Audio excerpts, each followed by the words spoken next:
Hello, Tony Candela here with CE Auto Electric Supply.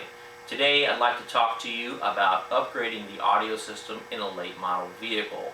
Now, many of you already know that my career began in the car stereo industry in the 1980s. And in the 80s, it was easy to upgrade the system in any vehicle on the road. And the upgrade path back then may have looked like, adding a better AM/FM cassette player, maybe adding an equalizer so you could custom tailor the way the system sounded, certainly a pair of 6x9 speakers in the rear deck, and if you were like me, an amplifier or two so people could hear you a couple blocks before you showed up. Fast forward to today, and that style of upgrade is simply not possible in many vehicles. So the system that I have at my left is manufactured by Kicker in their Soundgate division, and this system is designed for 2011 and newer Chevy Cruze vehicles, specifically Chevy Cruze vehicles that do not have the upgraded Pioneer audio system in them. So this system is designed so that it works hand in hand with all of the OEM installed components and provides superior performance, greater output, better low frequency extension, and better sound quality. So we're going to install this system in my fiance's 2012 Chevy Cruze, and we're going to evaluate its performance. So I'm going to show you the specifics of this system, but before we do that, let's talk generally about some of the challenges that you face when upgrading the system in a modern vehicle. The number one challenge is that the source unit that comes from the factory may be integrated in the vehicle in such a way that it simply is not possible to remove or upgrade it. Now that source unit typically is going to have a lot of features that are desirable. The source unit in the 2012 Chevy Cruze that we're going to be putting this system in has Bluetooth built in, it has an iPod control built in via a USB dock, it's got CD playback of course, it's got a very good display, it's got large buttons, it's easy to operate at any speed, it's very intuitive, like most OEM installed audio systems are. Now, other vehicles may add, navigation or maybe even an onboard hard drive that allows you to rip media off of disks and store it on the hard drive of the unit itself for playback. So you may just find that the unit that your vehicle came with is something that you like and you want to keep. A system like this is designed so that you can keep that unit and be able to get high performance audio without having to worry about upgrading it. Now, one of the things that's really changed in the car audio business, and this applies to both the aftermarket and the OEM side of the world, is the fact that digital signal processing is utilized very widely now. And digital signal processing, or DSP, allows engineers of OEM audio systems to be able to get the best performance possible from inexpensive components. So one of the number one drawbacks of retaining OEM components has always been the quality of the speakers installed. The speaker quality hasn't changed much, but when we use DSP with an inexpensive speaker, we can get a whole lot better sound quality from such a speaker. Now, in addition to that, if you're trying to interface with such a system, it may be difficult to find a full range audio signal present at any of the speakers in the vehicle. And that's something that requires an aftermarket processor to be able to take, speakers from the left channel and speakers from the right channel, and then some non-full range signals together to be able to create a full range signal, and then add amplifiers and speakers from that point. Third challenge in a vehicle like this is time alignment.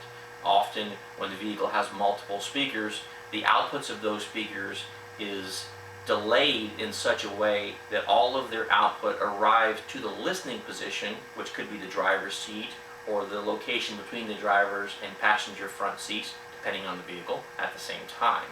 So these are some challenges that have to be taken into consideration when upgrading an audio system in a late model vehicle. So I'm going to show you the components of this particular system and give you a run through. Now, this system is available from Kicker dealers, and you can locate a dealer near you by visiting Kicker's website at www.kicker.com. This is the 4-channel DSP amplifier that's included in the kit. Now this amplifier makes 50 watts into each of 4 channels, and that's going to be used to power the stock speakers that come installed in the Cruze. This amplifier also has a built-in line driver that's going to send a nice high voltage signal to our subwoofer amplifier, which is located in the rear of the vehicle. Now this amp includes a wiring harness that is designed to plug directly into the back of the OEM source unit, and then from there into the wiring harness that was removed from the OEM source unit. So this is literally plug and play and doesn't require any cutting or splicing of any kind to install. Now it also includes a fused power harness, which is going to connect to our underhood power distribution point, and in turn to our wiring harness for the amplifier, so the amplifier gets all of the power it requires from the vehicle charging system to perform optimally. Now this amplifier is mounted to a very specific bracket, which, as you will see later in the installation, allows it to be located in a very specific location in the vehicle, which is going to be unobtrusive. Now this amplifier also has quite a bit of DSP built into it. Number one, Kicker's engineers spent a lot of time to be able to develop an equalization contour that takes advantage of the additional subwoofer to the system, and it also removes the low frequency response from the 4 factory speakers, so you can play them louder without worry of bottoming them out from excessive bass. And that equalization contour is designed to be able to just maximize the performance of the whole system. And in addition to that, each of the output channels have limiters in the form of a compressor, so that it's not possible to overdrive them. So we're going to take a look at the subwoofer system next. This is the subwoofer assembly included in the kit, and it has a 10-inch dual voice coil subwoofer installed in an injection molded plastic enclosure. Now this enclosure is designed to simply install in the driver's rear corner of the trunk of the vehicle, so it's nice and tucked in, out of the way. It does have a couple of really nice metal brackets that are designed to install to the vehicle with existing mounting locations for the carpeting trim. It also has a wiring harness that connects the subwoofer module to both the DSP amplifier and to the battery via this fuse connection. Now the amplifier itself is mounted on the top of the subwoofer enclosure, and you can see it right there. It's a 200 watt amplifier, and it literally has plug and play connections to the amplifier and to the subwoofer itself. So here's our vehicle, 2012 Cruze, and we've got the system installed. Before I put the dashboard back together, I'd like to show you what I meant earlier in the video about not being able to replace some of the source units.